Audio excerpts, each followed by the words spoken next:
The painful cost of becoming a warlock is measured not in gold or blood, but in pieces of your soul.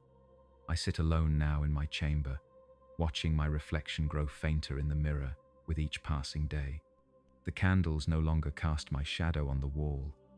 The power flows through my veins like frozen fire, granting me abilities scholars would kill to possess. But the voice that whispers from between the stars grows louder, its commands harder to resist. My fingers trace the contract written in a language no mortal should understand. The question haunts me as I feel myself hollowing from within. When the entity that granted me these gifts finally claims what remains of me, will anyone remember the man I once was? My name is Arlen Moraine. Once I was a scholar at the Argent Archive, cataloguing the mundane histories of merchant princes and minor nobles, a respectable position that afforded me a small room in the upper towers, meals that rarely varied, and the quiet contempt of those who believed knowledge should remain pure, unsullied by ambition. I tell you this not to garner sympathy, but so you understand what drove me to kneel in that chamber. The hunger of the belly is merely the simplest to name. The air in the archive grew thinner with each passing season. The archivists watched me with narrowed eyes as I requested texts from the sealed collections. They whispered when I passed. Arlen seeks what is not meant for mortal minds. Arlen asks questions without answers. Poor, hungry Arlen, whose robes grow threadbare while his questions multiply. Winter came early that year, the kind that turns breath to fog indoors and makes ink freeze in wells. On the longest night, I found myself locked out of my quarters, my meager possessions piled beside the door. A note from the head archivist explained my dismissal with elegant, looping script. Inappropriate inquiries, concerning interests, regrettable necessity. I stood there, watching frost form on my books, feeling nothing but a strange lightness. 7 years of obedience ended with 30 words on parchment. 7 years of bowing my head and accepting scraps from the table of knowledge. I gathered what I could carry and descended the tower one final time. The streets of Tarnholm welcomed me with their indifference. Snow fell through pools of lamplight, transforming the filth of the lower districts into glittering blankets. I walked until my hands grew numb, until the weight of my books became unbearable. In a narrow alley between a tannery and a boarded tavern, I found a doorway deep enough to offer shelter. There, surrounded by what remained of my life, I finally allowed myself to feel, not anger, not sorrow, but a vast, consuming emptiness. I had devoted myself to knowledge, only to discover I knew nothing of consequence. The mysteries that haunted my dreams remained locked away by those who deemed themselves the rightful gatekeepers of power. I was nothing, less than nothing. A failed initiate cast back into darkness. I do not know how long I sat there, watching snow gather upon my outstretched legs, long enough for the cold to become a kind of peace, long enough to understand I would not survive until morning. In that moment of perfect clarity, I made my first true choice. If I was to die, it would not be as a beggar in the snow. It would be in pursuit of what had been denied me. With fingers stiff and clumsy, I retrieved a small leather volume from within my robes. The book had no title, no author named upon its spine. I had taken it from a locked cabinet during the confusion of my expulsion. Not out of spite or calculation, but because something in me recognized it as necessary. The leather was warm to the touch despite the freezing air. The pages seemed to turn themselves, revealing diagrams of stars in configurations I had never seen in the night sky, and words in a language I had never studied yet somehow understood. A language that felt more like remembering than reading. I spoke those words aloud, my voice barely a whisper. A prayer to know God, a question directed at the spaces between stars. Why am I not enough? The snow stopped falling in that moment, not gradually, but with an abruptness that felt violent. The silence that followed pressed against my ears like deep water. I looked up, expecting to see clouds or the faint glow of Tarnholm's moons. Instead, there was only absence, not darkness, absence. A perfect void where the sky had been, stretching from rooftop to rooftop. It moved. The absence moved, flowing like ink in water, contracting into a shape almost human in its proportions, a silhouette cut from reality itself. Where its eyes should have been, distant stars flickered and died. I should have felt terror.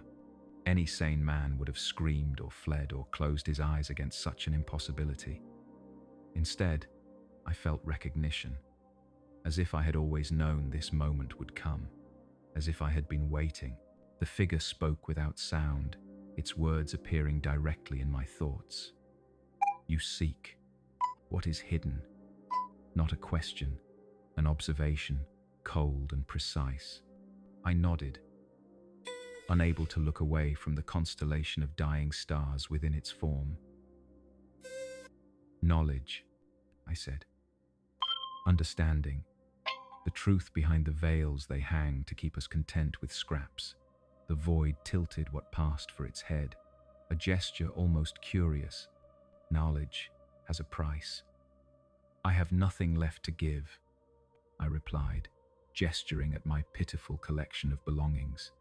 The void seemed to expand, filling the alley with its presence until I could feel it pressing against my skin, seeping into my lungs with each breath. You have yourself. I understood then what was being offered, what was being asked.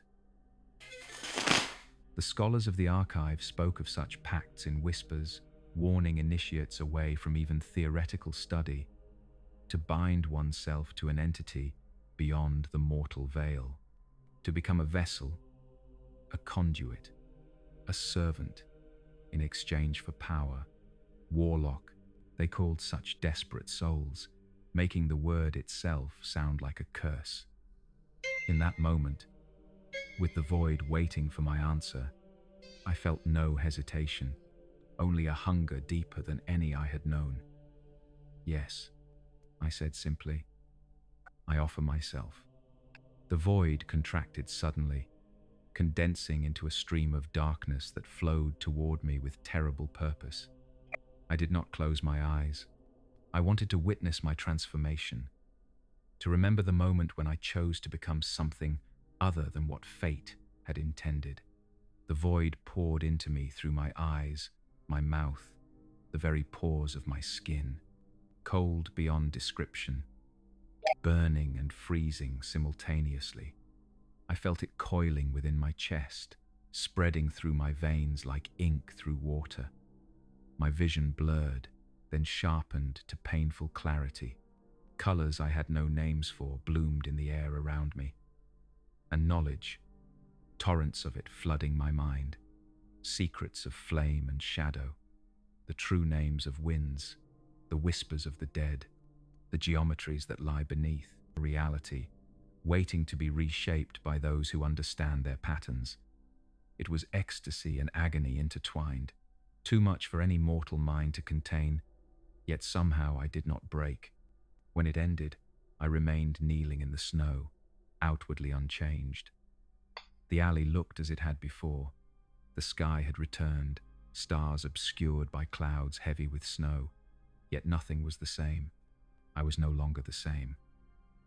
I raised my hand, whispering a word that had been gifted to me in that flood of knowledge.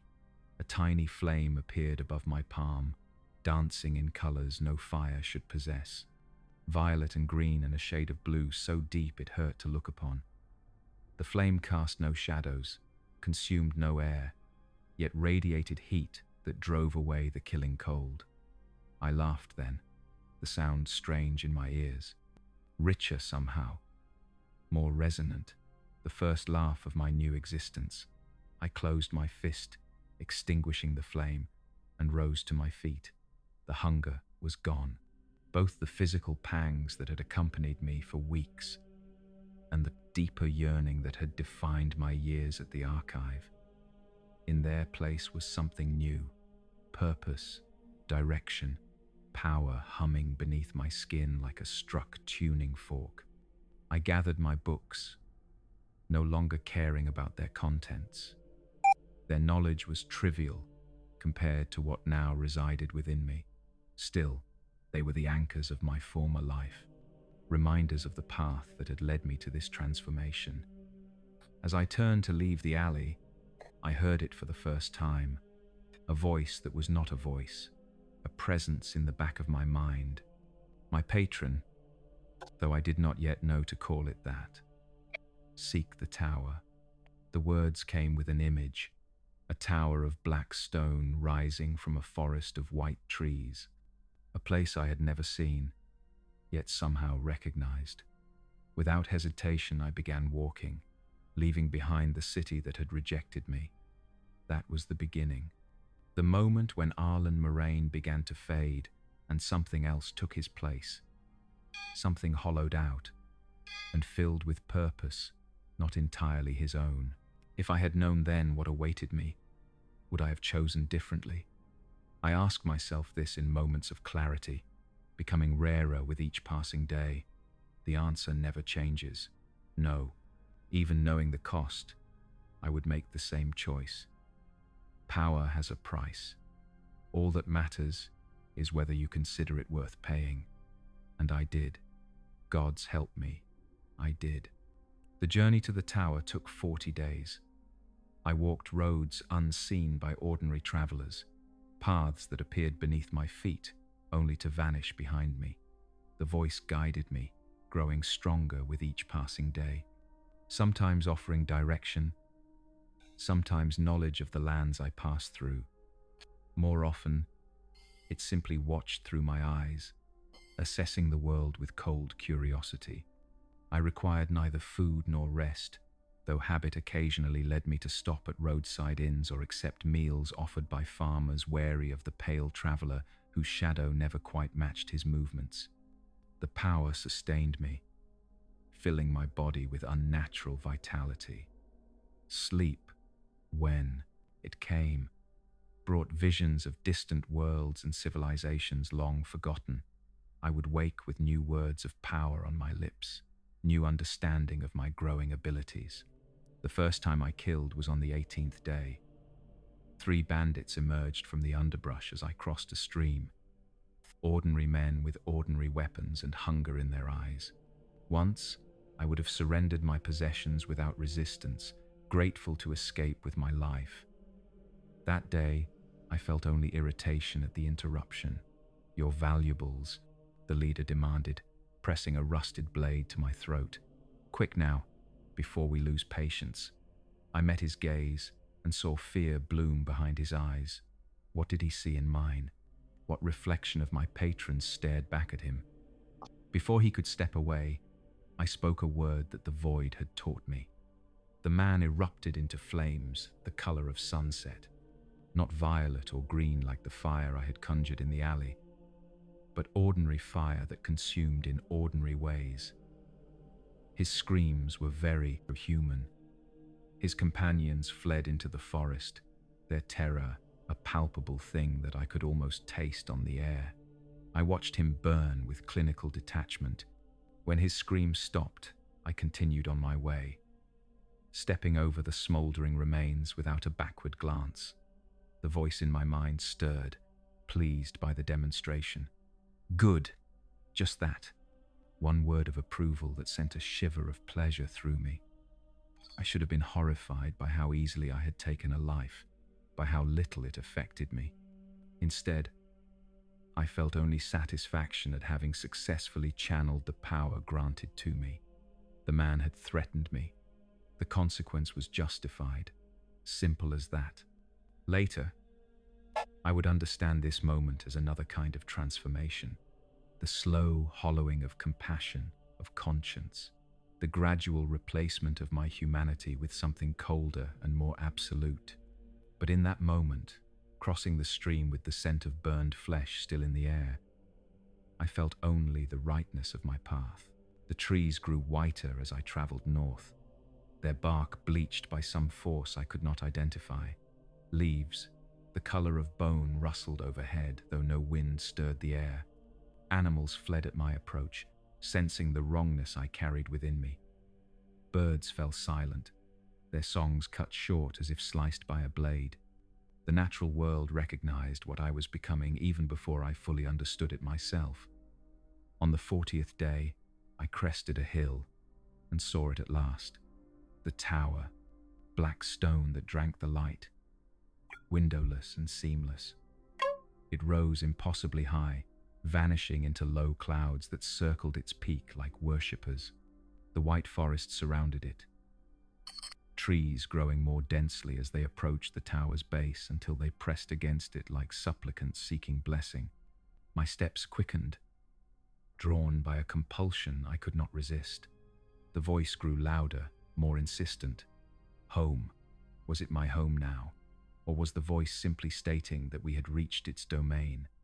The distinction mattered less with each passing day. My patron and I were becoming difficult to separate, our purposes aligning until it seemed we had always been one. As I approached the tower, the trees parted before me, white trunks bending away as if repelled. The ground beneath my feet turned from soil to stone, black and polished like the tower itself. I saw no door, no entrance of any kind. Yet when I placed my palm against the smooth surface, it yielded like water, allowing me to step through into darkness. Inside was a single circular chamber that spiraled upward beyond sight. Bookshelves lined the walls, crammed with volumes bound in materials I could not identify. Some seemed to move when viewed from the corner of my eye, covers rippling like troubled water. Others were chained shut, locks fashioned from metals unknown to mortal craft. In the center of the chamber stood a pedestal of the same black stone as the tower.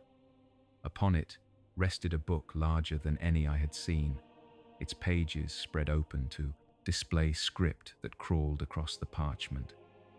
Like living things, beside it sat an inkwell and quill, waiting. I approached slowly, drawn by a hunger renewed and refined. This was knowledge beyond anything the archivists had kept from me. Secrets that reshaped reality rather than merely describing it. Power, in its purest form. As I reached for the book, the voice spoke again, louder than ever before, no longer confined to my thoughts, but filling the chamber with its resonance. You will be my eyes, my voice, my hands in the world of flesh. I nodded, beyond denial or hesitation. Yes, there are others, seekers like yourself. Find them, bring them to me. Others? I asked, my own voice sounding thin and insignificant after the thunderous presence of my patron. 7 keys to unlock 7 seals, 7 souls to open the way. I did not understand, but understanding seemed less important than obedience. I will find them. The book on the pedestal closed with a sound like distant thunder. In its place appeared a rod of twisted black metal, its surface covered in runes that matched those I had seen in my dreams. I reached for it without being told, wrapping my fingers around its length. Power surged through me, greater than anything I had felt since the night of our pact. The rod bonded to my touch, its runes flaring with light before settling into a dim, constant glow. My patron spoke one final time before subsiding into watchful silence. You are mine now, forever. The rod, my new focus, thrummed with potential in my grip. I felt remade once more, my purpose crystallized. Find the others, bring them to the tower, complete whatever ritual my patron required to fully enter this world. Simple, direct. The hunger that had driven me to the pact was now channeled toward this singular goal. Nothing else mattered. Not the life I had left behind. Not the person I had once been. Only the task. before me. I turned south, toward the lands of men, cities where other seekers might be found. As I walked, I practiced the new powers granted to me through the rod, calling fire and shadow, speaking to minds across vast distances, glimpsing fragments of possible futures. With each manifestation, I felt myself hollowing further, making room for more of my patron's essence to take residence within me. In a village 3 days from the tower, I found my first convert, a young woman with haunted eyes who spoke to spirits no one else could see. The villagers called her cursed, kept their children away from her, crossed themselves when she passed. She lived alone in a cottage at the forest edge, surrounded by charms and wards that I now recognized as genuine, if crude, magical protections. I approached at twilight, when the boundary between worlds grows thin. She stood in her doorway watching me come, unafraid despite my strange appearance. The rod had changed me physically, leaching color from my skin and hair until I appeared carved from ivory. My eyes, when I caught my reflection in still water, swirled with the same colors as the flames I could summon. "I have been waiting," she said before I could speak. "They told me you would come." "Who told you?" I asked, though I already suspected the answer. "The voices in the spaces between stars." She gestured for me to enter her home. Inside, the walls were covered with drawings, constellations I recognized from my dreams, symbols matching the runes on my rod, and crude attempts to capture the form of my patron, the void given shape. "You hear it too," I said, not a question. She nodded, eyes fever bright in the gloom. "All my life, whispering, promising, but never clear enough to understand, until recently, until you made your pact. I understood then. My bond with the entity had somehow strengthened its connection to this plane, allowed it to reach others who might be receptive. This woman was already half converted, primed by a lifetime of whispers. It offers knowledge," I told her, extending my hand. "Power beyond mortal limits. But there is a price. Everything worthwhile has a price." She took my hand without hesitation. Her skin was fever warm against my cold flesh. I accepted that long ago. I summoned the words my patron had placed within me, a ritual of binding different from my own pact. A lesser covenant, making her not a direct vessel but a servant, an acolyte to my priest. The rod grew warm in my grip as I spoke, its runes flaring in response to each phrase. The woman gasped, her back arching as the power flowed into her. Her eyes darkened, pupils expanding until no white remained, then filling with the same swirling colors as my own. When it was done, she knelt before me, head bowed. "Master," she whispered. "Not your master," I corrected, helping her to her feet. "We serve the same entity. We are siblings in its purpose. What would you have me do?" she asked. Voice stronger now, resonating with new power. "Pack what you need. We have others to find." Her name was Lyrian, though she soon abandoned it, preferring to be addressed simply as Seeker.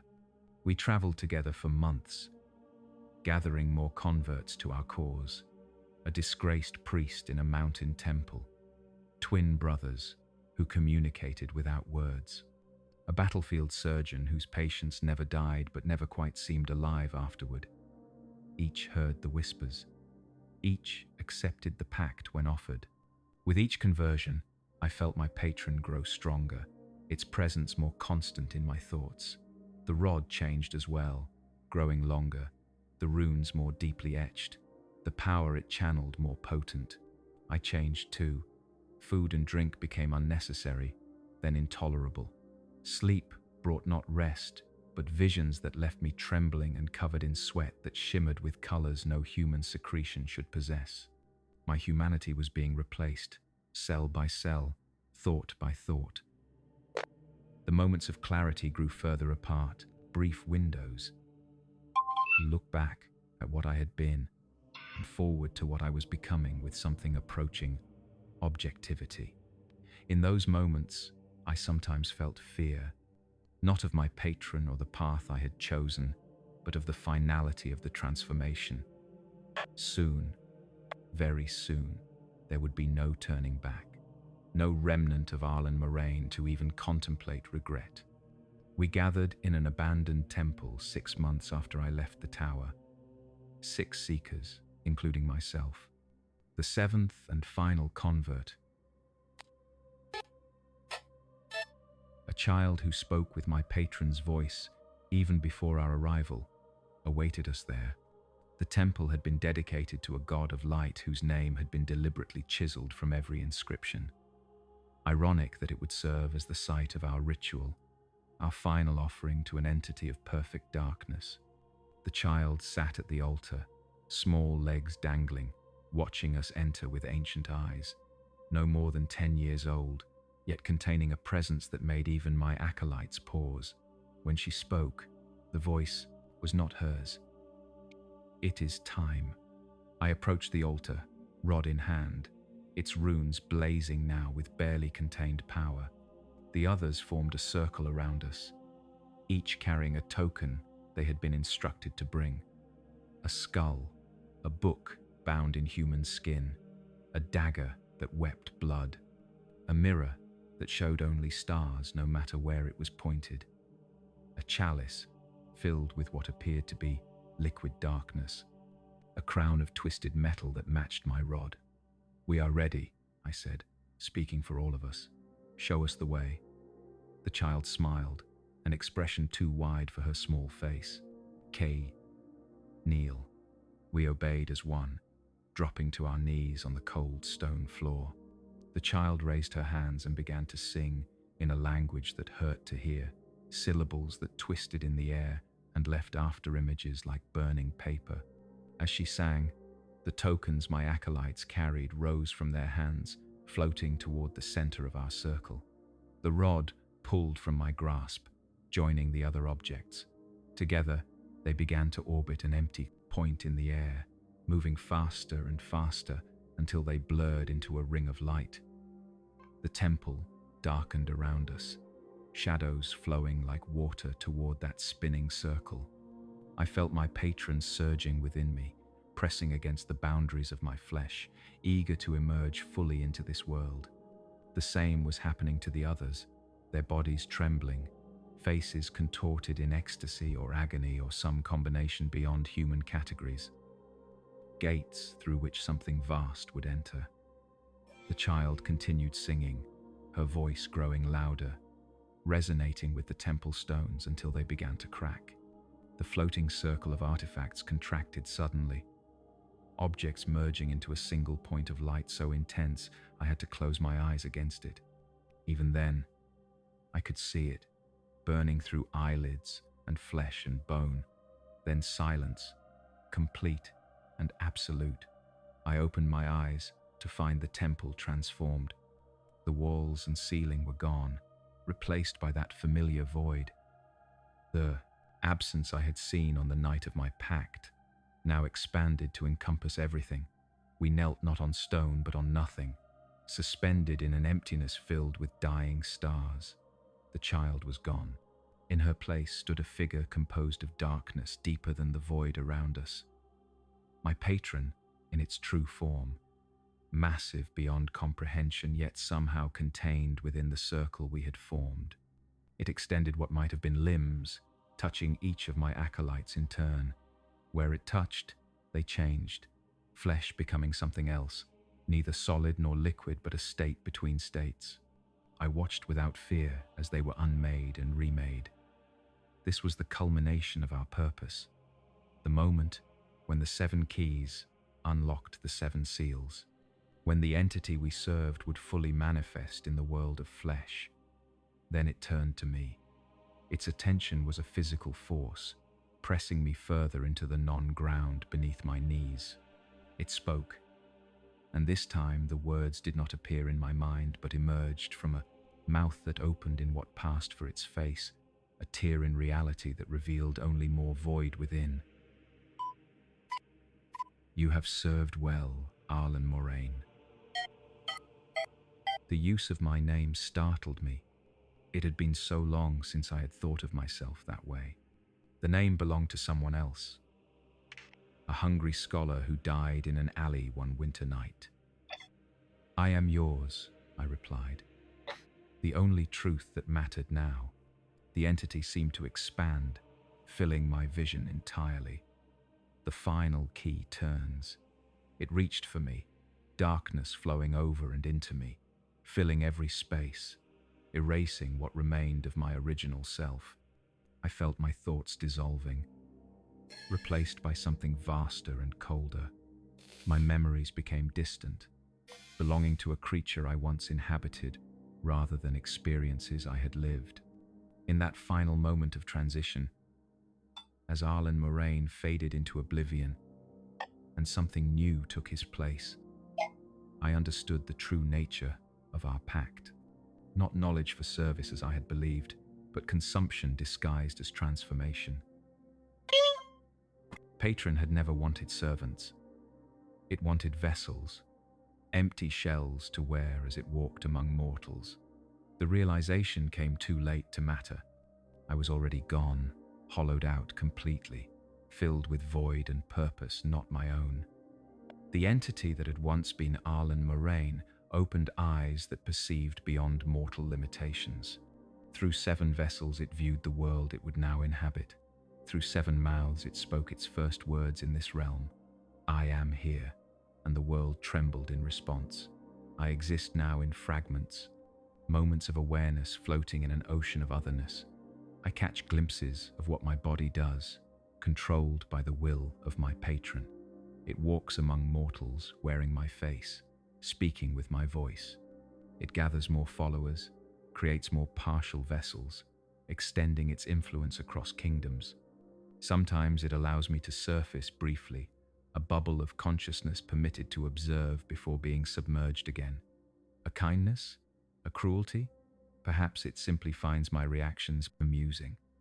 The horror of a soul witnessing its body used as a puppet, a curiosity to an entity that has never known true embodiment. In these moments of clarity, I try to warn others, to speak through the barrier of my patron's control. Once, in a tavern where my body sat recruiting a desperate merchant into our growing cult, I managed to force 3 words through my lips. "Run. It consumes." The merchant frowned, confused by the sudden change in tone. Then my patron reasserted control, smoothing over the disruption with honeyed words and promises of power. The warning went unheeded. Another soul added to our congregation of the hallowed. I should feel remorse for what I have wrought, for the door I helped open, perhaps somewhere deep within what remains of Arlen Moraine. I do, but emotion requires humanity, and mine has been scraped away so thoroughly that even regret feels like a distant concept, understood intellectually, but no longer experienced. What I feel instead is a strange, detached fascination. I observe my patron learning to inhabit this world, making mistakes as it adjusts to physical limitation, to linear time, to the complexities of mortal interaction. It is ancient beyond comprehension, powerful beyond measure, yet naive in the ways of flesh and blood. I am its guide as much as its vessel, my memories and knowledge mined for understanding. There is a certain intimacy in this arrangement, a closeness beyond any human connection. It knows me completely, has absorbed every thought I ever had, every fear, every desire. In turn, I glimpse fragments of its vast consciousness, memories of worlds long dead, and civilizations that worshipped it as a god. Is this what I sought that night in the alley? Knowledge beyond mortal understanding? In a way, I have achieved exactly what I wanted. The hunger that drove me to make my pact has been satisfied, though not in the manner I envisioned. My patron grows stronger each day. More vessels, more influence, more worship directed at the void it represents. Sometimes, it permits me to feel the rush of power that flows through our shared form, addictive, ecstatic, Moments when the horror of my existence fades and I understand why I made my choice. Why, even knowing the outcome, I might make it again. Because there is truth in oblivion, understanding in emptiness. The scholars of the archive sought knowledge while fearing where it might lead. I surrendered to that fear, allowed it to consume me, and found something beyond knowledge. Certainty, purpose, the peace of absolute submission. I wonder sometimes what will happen when my patron no longer needs me. When it has learned everything my memories can teach. When my form begins to decay or becomes unsuitable for its purposes, will it discard me entirely? Allow what remains of my consciousness to dissipate into true death? Or will I continue, trapped within a mind no longer my own, observer to an eternal existence I never asked for? These questions surface and submerge like my awareness, present only in the brief windows my patron allows. Perhaps the wondering itself is permitted as a form of entertainment, the existential dread of a soul in limbo. A novel experience for an entity that has never feared its own ending. If you hear these words, traveler, know them for the warning they are. Power has a price. Knowledge has a cost. The entities that dwell in the spaces between stars offer both in abundance, but what they take in return cannot be measured or named. They hollow you out, fill you with themselves, wear you like a garment until nothing remains but the memory of who you once were. I was Arlen Moraine, scholar, seeker. Now I am the hollow man, the vessel, the doorway through which darkness entered the world. In my rare moments of consciousness, I pray for an end, not salvation. I am beyond such concepts now. Just cessation, release from this half-existence. But my prayers go unanswered. Voices of those who have given themselves to shadow, or perhaps they listen and turn away, unwilling to intervene in a fate freely chosen. My patron stirs, aware of my brief rebellion. These thoughts formed without its permission. I feel it turning its attention inward, focusing on this remnant of Arlen that persists despite everything. I will be submerged again soon, awareness dissolving into the void that fills me. Before I go, one final truth, one confession from a soul beyond redemption. Even now, knowing everything, feeling the weight of worlds dying as my patron extends its influence, there is a part of me that revels in what I have become. The power, the knowledge, the terrible, perfect belonging. This is the true horror, not what was done to me, but what I welcomed, what I continue to welcome in moments of weakness. I hear it calling me back to oblivion, the voice in the spaces between stars. My master, myself. The darkness closes around what remains of my consciousness. I do not fight. I never fight anymore. The hunger is satisfied. The search is ended. I am hollow, and the void fills me completely.